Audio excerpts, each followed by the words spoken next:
Alright guys, and in this video we're talking about the best ways to build Sung JinWoo in Solo Leveling Rise. Now the first thing I want to mention is that obviously this is going to come down to you and your preference as well. What you like to do, what you don't like to do, how you like to play, what skills you like, how you like to do things. That I just want to make this very, very clear.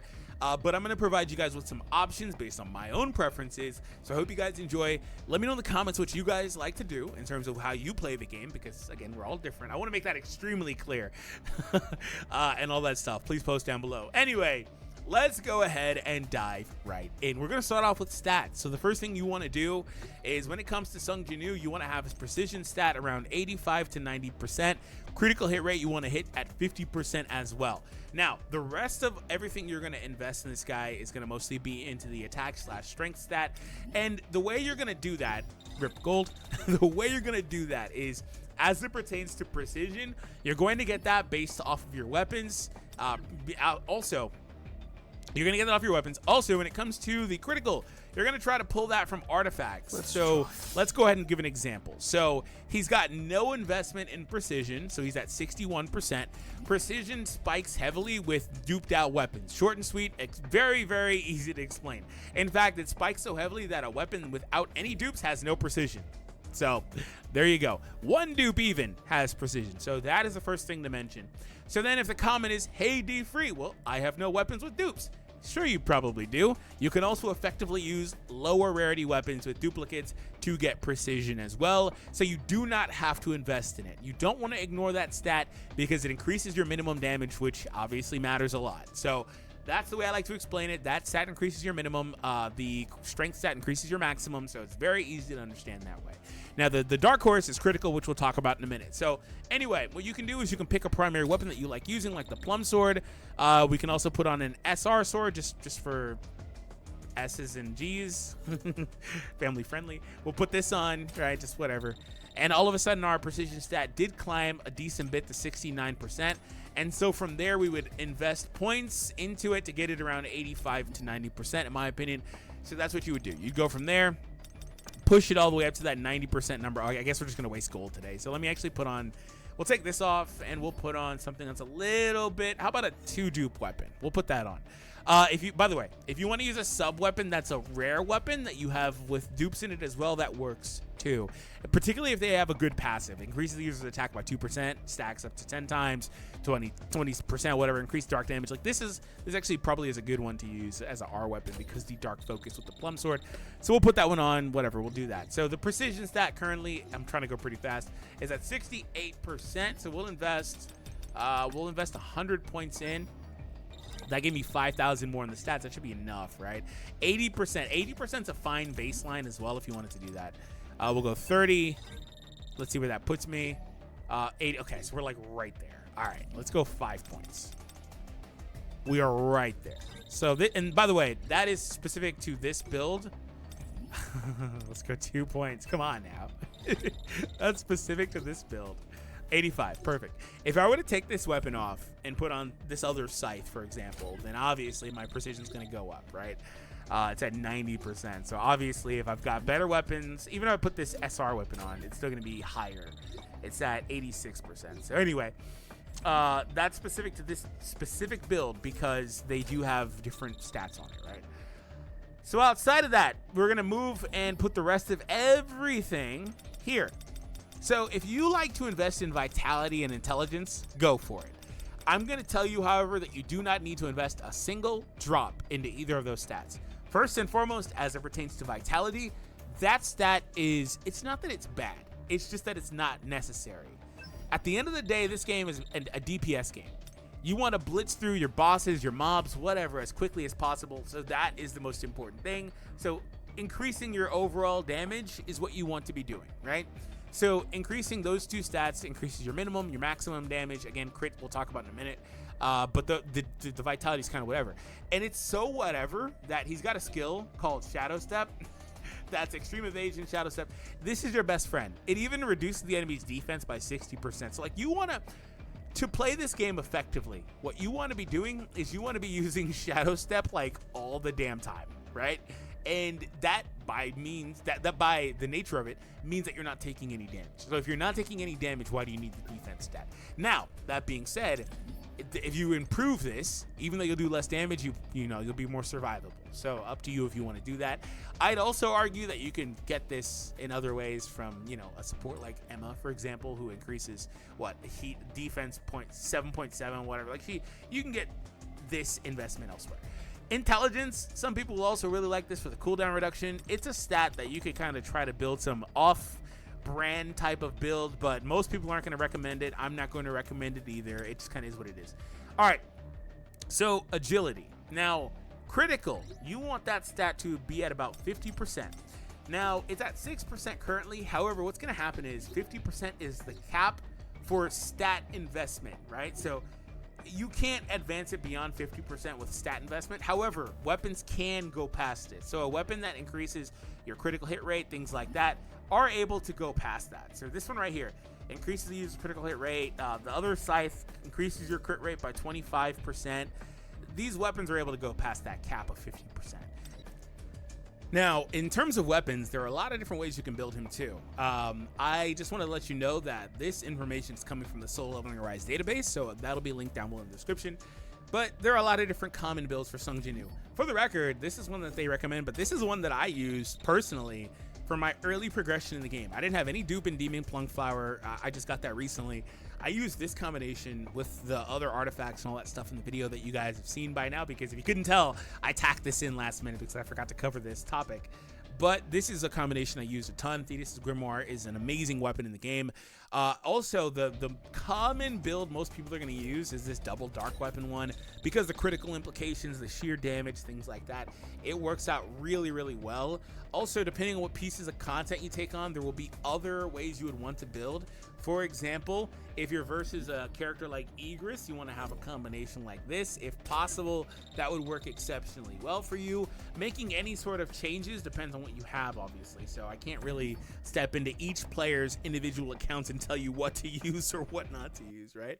Another combination could be, they actually recommend using the Plum Sword instead of Scythe if you have to do that as well, but using Huntsman as the main break weapon there, because the Huntsman actually, regardless of its content, is really strong because it does have the Sunder effect, which is really, really damn good here as well. So it just is a breaking phenomenon, right? So it's crazy strong. Outside of that, another common build for Jinwoo that they're recommending is the Fire Water with Thetis Grimoire and the Orb of Avarice. I'm not going to equip those, but that's really good for the Wolf stage. But the main thing I want to kind of mention to you is that most of the time it's going to be a combination of the double dark. If you have Moon Shadow, shout out to that. It's going to be a combination of the double dark weapons, or dark and Thetis Grimoire is one of the weapons, because of the way Thetis Grimoire works, especially if you've got that dupe. That dupe is crazy on this. So that weapon is just pure DPS for you.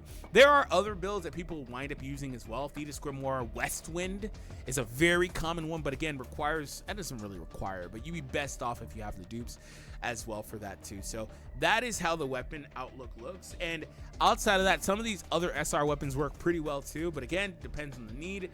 You have utility in certain things that they're offering you. Bleed, paralysis here, extra water damage, ding, ding, ding. We like that versus the wolves sometimes, I guess.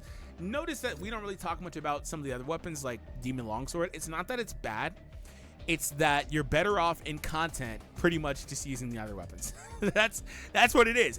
Seriously, that's what it is that you're better off just using a combination of the other weapons.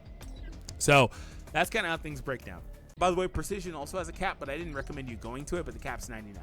Anyway, so that is how that works. So where do you want to get that from? Since we didn't invest in agility, you want to get that here, right? You want to get that here by using critical-based artifact sets. So what that means is you want to have, first and foremost, toughness. Toughness is the best overall set for him for the most part, especially if you're not in a position where you're super late game. If you're super late game, it kind of changes a little bit. But anyway, you can use toughness, and you want to have critical hit rate as a stat on the toughness set. So that's what we would do. We would put toughness on. I think all my toughnesses are primarily used, but whatever. We'll put on one with critical hit rate, a good number of it. Yeah, we'll get this one because it has it. And I can't wait for re-rolling of artifacts to come, because that's going to be huge. Critical hit rate was there as well. We're also getting, again, the set bonus. This does not have any crit hit rate. We'll just, for the record, just for today's video, we'll just put on one that has it, right? Crit hit damage, crit hit rate. The crit hit damage is good, obviously, but I want the rate right now. We'll put this one on. And for damage, you can get that over here. I don't believe this side offers crit damage, but regardless, the set you're going to be using on the right side is you're going to be using Expert. Expert is a funny set because it is only really great on a hunter that's going to stay in the battle most of the time. So it's kind of, it's like, it's Chahayan's best set as like a community, like community would tell you that's her best set, and I'm cool with that. But more often than not, I wind up using Executioner, I think, because you switch a lot, right? So it is what it is. But with Sung Jinwoo, he's not switching. So Expert just spikes his damage, as you see. When you have the full set, increases when landing a critical hit, the user has a 25% chance to increase their attack, stacking up to 100 times. Those numbers change to 50% chance to increase the attack by 1.6%. So like the more crits he does, he just piles on damage. So this is the one you're gonna put on him, and it's really not all that. Like I said, I think there are other sets he can use as a pure DPS. Expert, Executioner, those are the main ones that come to mind. Champion is okay. Like these are sets that most damage-based characters are going to wind up using. Cha's using the one I would want, right? Yeah, she's mainly using the one I want. Actually, I don't have a dark damage one. Since I'm using a dark damage set, I would like to have the dark damage Expert, but I don't think I have one of those. Yeah, oh, there's one. Okay, and it has attack, so I may actually improve that one. Let's see if I have another one down here with critical and dark. See, this is why I need the reroll, because being able to change these stats to some degree would be really nice. So we'll put on more of those, and we'll be good there. So Expert, again, don't have a lot of these. These ones are just kind of hard for me to get drops on, and higher rarities. Attack, we're looking for critical hit and attack. Additionally, by the way, here's crit damage, but no attack. That's great. Don't have one that I like, so unfortunate, whatever. All right, well, we'll put on the attack here. No, this is the one we'll do. Additional attack and attack. You primarily want percentage based, if I recall correctly, and then the additional ones, the variants that say additional, right? They can work for you too. Okay, and then the last one will be here, attack and additional attack there. Okay, additional MP is the primary. I think this one has a predetermined primary, it looks like. Let's pull it up. I've only got 5. They all have additional MP as the primary. Attack, additional attack, HP, crit hit damage, additional defense. Unfortunately, I don't have ones for crit hit damage. That's why I gave that one to Chog. I just don't have them with attack and damage. So I'll put this one on. That one's good. It's got 2 attack stat bonuses. Okay, so we got the crit hit rate bonus from Expert, but I mean not rate bonus, but the critical, attack increasing effect from Expert. That's great. Toughness is giving us 8%, and through this artifact bonuses, we're also getting 2744. That is completely predicated on these ones because I can only get critical hit rate over here. Maybe if I advance more, I'll get an extra drop for more critical hit rate. As you see, this one got the extra bonus on HP, which I don't really care much about. But just simply putting that on, that investment got us to 40%. So we're almost at the number. And see, this is where like min-maxing can help us really get higher on this. So by the way, I talked about how the max number here is 50, right? But that's only for the stat page. You can get it, like I mentioned, you can get more there. You can get more from Egress to Shadow. You can get more from skills here, like multi-strike, increasing your critical hit rate right here. You can get more. It's just that the actual, stat investment base of it is only there. Also, I'm pretty sure that the 8% from the set bonus does not show here, right? I'm pretty sure that's not how that works. If I go to artifacts, you can see the stat that I'm getting here. 2744 of my overall critical hit rate is from there. So that's good. So it's 24 out of 28. So he only had 400 basically by default. So anyway, that's kind of how you want to build him with that stuff. Now let's talk about the skills. So skills are kind of interesting. I'll also, I guess actually before I do that, I'll go back to artifacts. So here's the deal. If you have heavy duped out weapons, like for example, I don't know, max duped. Hello, Will. You don't need to invest in this precision probably much at all, right? So you can make the argument that you want to throw everything into strength. You could also invest in critical hit rate, or agility, I guess I should say, and that would work out well for you. I don't want to completely discount critical hit rate like it doesn't matter, and agility like it doesn't matter. It does, right?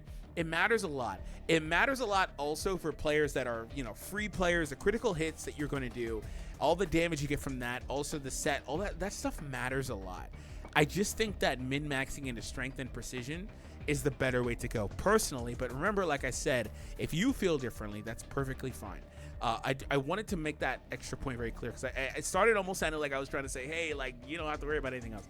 So, but that's not the case, right? So anyway, if you don't have to invest in precision much at all, you can actually invest more. You can go all strength if you want, but you can invest a little bit into the critical or agility stat, and then you don't really need toughness as much. I would still argue you want to use toughness, but you have the option from there. You're not changing expert, in my opinion, but you have the option to switch from there into several different builds. If you wanted to go for a nuking set, you could put one hit kill on. And I guess maybe if you put one hit kill on, maybe you change from expert to executioner or something like that. Another common set for this guy would be armed. Armed is a funny step because it's super generic. At least I feel it is. But that doesn't mean it's bad. It's extremely good. Allowing your character to get more attack and then also ignore defense is insane. Especially because I'm pretty sure ignoring defense should stack with defense reduction. So you should just be doing a crap ton of damage with this set. So at that point, with duped out weapons, you would just shred the opponent, right? There are other sets that you can use well. I actually shout out to SLADB. They also recommend using Destroyer. I don't have a lot of experience with Destroyer. I've never really fully gone into it for a hunter, but on paper it seems extremely strong. So I do want to say that, right? So there are options that he has, but it's just mostly going to come down for a lot of people to toughness, right? All right, so let's go to skills. So skills are kind of like a mixed bag because if you're trying to get like a specific set, then or a specific build, then that kind of is how things go. For example, a common one is the black hole here because it increases the damage, pulls them in, things like that, or just commander's touch in general could be used for mob clearing, things like that. Also, another layer to this also is like what runes do you have at a higher level, things like that. Maybe you want to use those, right? If you're looking for breaking, the brand new armor break skill is amazing, so you would want to consider using that. Also, if you can get these other runes, it looks like they're, I'm not sure if they're available to be crafted or not, but anyway, if you have one of these other runes, it would obviously be really, really strong for you. Also, for the record with this, it does increase your critical hit damage by 30%. That's extremely strong, right? Especially with a toughness set, so you can really lean into that in conjunction with another skill like multi-strike, for example, like I mentioned earlier, that does increase your critical hit rate. Speaking of multi-strike, it's one of the best skills in the game. It does break, it kind of does everything on depending on which rune you have. Super armor, crit hit rate up, invincible, airborne. Also, when a skill hits, increases your damage. It resets dagger toss. So what's going to also happen here too is that some skills will have combinations. Like for example, this dark rune is designed to be used with this dagger toss over here. I think it's this one. Well, there's some solid ones, but this one here as a it's gonna crash. Okay, great. It's gonna crash. It's been doing this since the newest update. All right, so I guess I'll just, oh no, it came back. Nice. Well, it's now broken though. Anyway, yeah, I'm pretty sure it was that one. So I'm just gonna get out of here before it makes it break. Yeah, there's designed to be used with that. So that's kind of what you would want to do in terms of that overall. But skills, the main thing I just got to tell you is that they kind of just come down to what you're trying to accomplish. If you're trying to break the boss, if that's the case, then you have three. You've really got four, but you mainly got three extremely good skills for that. Are you looking for pure damage output? Vital Strike, Mutilate. These have runes that are very, very strong for multiple reasons. Like right here. 20% chance to ignore 100% of the target's defense. Very strong for damage output. This one does a freeze, frostbite, all this. Like this, there's some really strong stuff in here. Vertical arts, the red rune or the fire rune, I really like a lot. Damage dealt to bosses and elite monsters increases by 45%. Very, very strong. And there are other skills that have awesome utility, like this one where it does like a shield, counter, heavy break, stun, things like that. So kind of just depends what you're trying to do. But like I mentioned earlier, a lot of people are going to run the commander's touch with something like the double slash or things like that. It breaks down like that. But mostly what I myself have done is Death Stance.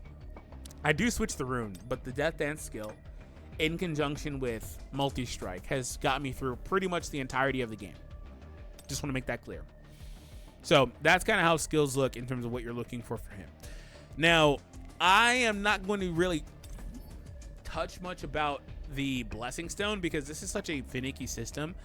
It also depends what you're trying to accomplish, but it also depends what you have. There are some combinations that work really, really well, I think, in a general sense. If we go over the codex and take a look at it, but I think there are some stuff that works really, really well in a general sense for the Blessing Stones, right? And just for the record, on runes, with skills, runes, all that stuff, look at what you have. Look at what you're trying to do. Hit the benchmark for what you like. I gave you what I typically like doing. I've also gotten more flexible with my skills. I do mix in more mutilates, vertical arts, things like that, depending on what I'm doing. But for the most part, for majority of my time playing the game, I use Death Dance with the multi-strike skill. I would just flip the rune around. Okay, so on the Blessing Stone front, there's some fun combinations in here, like Swiftness, for example. You can now dash an additional time. There's a 30% chance for your dash cooldown to reset. This stuff will change as you get the lower rarity ones, right? So obviously it's going to be really hard to get those, but the base effect isn't changing. You still are getting one, but just the likelihood goes down. But that coupled with Boss Slayer is a pretty fun combination because it offsets the dash problem while also giving you an extra dash anyway from Swiftness. But this one does reduce or increase the cooldown of your dash, right? So so you basically get the bonus without the drawback. So there are things like that. Also, I really, really like Demon Slayer here. MP increase 600 up. That'll be really good for spamming, just depending on what you're trying to do there. Where was another one? Oh, Pulverize. The power of your break effects is increased, and also the damage you deal with break effects increases. That coupled with, there's so many in here. That one coupled with your speed increases, your dash cooldown would decrease. This is another one you'd run like out of those four. You run speed with those other two that I mentioned a moment ago. It's just the exact same thing. There are new ones here. They added new ones for global launch, didn't they? Because last time I looked at this, I'm pretty sure some of these weren't here. Decreases the target's attack. Where's the one I'm looking for? Your damage taken decreases. That's good. That actually would be a fun one with tenacity, but I wouldn't really run both. I would probably drop tenacity. What's the number on the high rarity tenacity? I'm all over the place. My bad. There's new ones here I don't remember seeing. The damage you take will reduce by 50% when you're low on HP. I probably would just rather not get low on HP. How about that? I'd rather just not get low. Fatal Strike. Oh, here it is. Here it is. Your target's break. So like this is the one that I was talking about. Like there's break base synergies too. So the other one, Pulverize and then Fatal Strike. Your target's break gauge decreases instantly when you land a critical hit. Well, all of a sudden that combination is going to absolutely shred through. Now, Fatal Strike, the decrease from this isn't massive. It's not massive. So Pulverize should help out with that. So keep that in mind.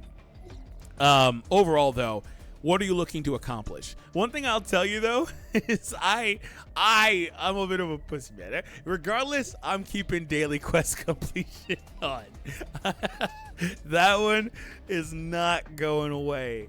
Also, a versatile one is weakness detection. That one is one that you can kind of use just regardless of situation because it just makes you do more damage when you're against an opponent with elemental disadvantage. But similarly to some of the other things I talked about here, it also just kind of depends on what you're trying to accomplish, right? I think the end goal of this game, whatever it is that they want you to be in a position where you're versatile. Now, that's either going to take two things. It probably takes a little bit of both. But right now, it damn sure takes money, right? It damn sure takes money. But it also will take time, right? Money allows you to bypass as much time. It still takes time because you have to wait for offers to be made available to you to purchase, things like that. You also have to hit certain benchmarks in terms of your own actual progression with your account, with your gameplay, things like you have to hit certain personal benchmarks. You can't just buy Sung Jinwoo to level 70 or whatever. You can't just buy chapter completions. Those are minor problems, but you get my point. But also time, right? Because it's going to take time to get the right pieces here. It's going to take time to unlock more than a certain number of slots because that also happens over time. I think level 70 you get the last one. It's going to take time to get the right combinations. You see, I don't have the best combinations, because this is a luck-based system, because they decided that this needed to be another gacha-based system for some reason. I have no clue why. But I think the end games, they want you to be versatile. They want you to say, okay, I'm versus a boss that wants me to break. Okay, let's put Pulverize on with Fatal Strike, and we'll also put on this one here, because this one's a solid one for damage output. I didn't really talk much about it. This is a super strong one, because you're going to be teleported behind them majority of the time with Shadow Step. So any other one that's going to make you nuke them is going to be really good. Then there's that, right? If you want to be fleet of foot, play more like an assassin, you can have the Boss Slayer dash speed stuff built in as well. This is funny because this is an assassin-based one here, but I don't know that that would be my fourth, personally. If you're versus a lot of hordes or bosses, or non-bosses, excuse me, normal monsters, your damage increases here. If you want to rip through a boss, there's a boss version of that too, things like that. There's also gimmicky ones. This one also, critical hit rate, solid one here too for damage. There's also gimmicky ones like camouflage, which I tried to use this. I couldn't really figure out what it was supposed to do for me. When you're hit by a large amount of damage, you disappear temporarily. When you receive damage exceeding 5% of your max HP, you camouflage for 3 seconds and recover HP for 2% HP for 1 second. So it's extremely short camouflage and extremely short regeneration. I'm not sure if this was supposed to allow me to like not be detected, but either way, it's only for a few seconds. Like I didn't really understand the point of this personally. So there's kind of gimmicky ones, but at that point, you know, outside of that, with the skills as well, with your weapon customization choices, your own stat distribution, like they want you to be versatile. They want you to say, okay, I'm versus this piece of content. Here's how I'm going to change him, which is why they have different presets at the bottom. The only problem with the presets is, I don't know, maybe each preset should have its own stat spread. That would be nice. The good news is you don't need to change stats very often. It's just stupid that you can't, you know, have it be a thing already. So overall, though, this was a comprehensive video for how to build Sung JinWoo. And I did give you guys a few different options, but ultimately, though, I do think you guys have more options, too. There are some really, really niche options for you. Like, if you wanted to build him as a pure breaker, put on break skills, you can put on the break set for him, things like that. You have a lot of utility for Sung JinWoo, because he's the only hunter in the game that has customization to that degree. He's also the only hunter in the game that can actually hold 2 weapons, too, so that's another layer of customization. And they have their own effects built into them too, so it just has a lot that kind of comes down to it. So all in all, guys, I hope you all enjoyed. Hit that thumbs up and subscribe to the channel if you happen to be new. Let me know how you chose to build Sung JinWoo, and I'll see you all next time.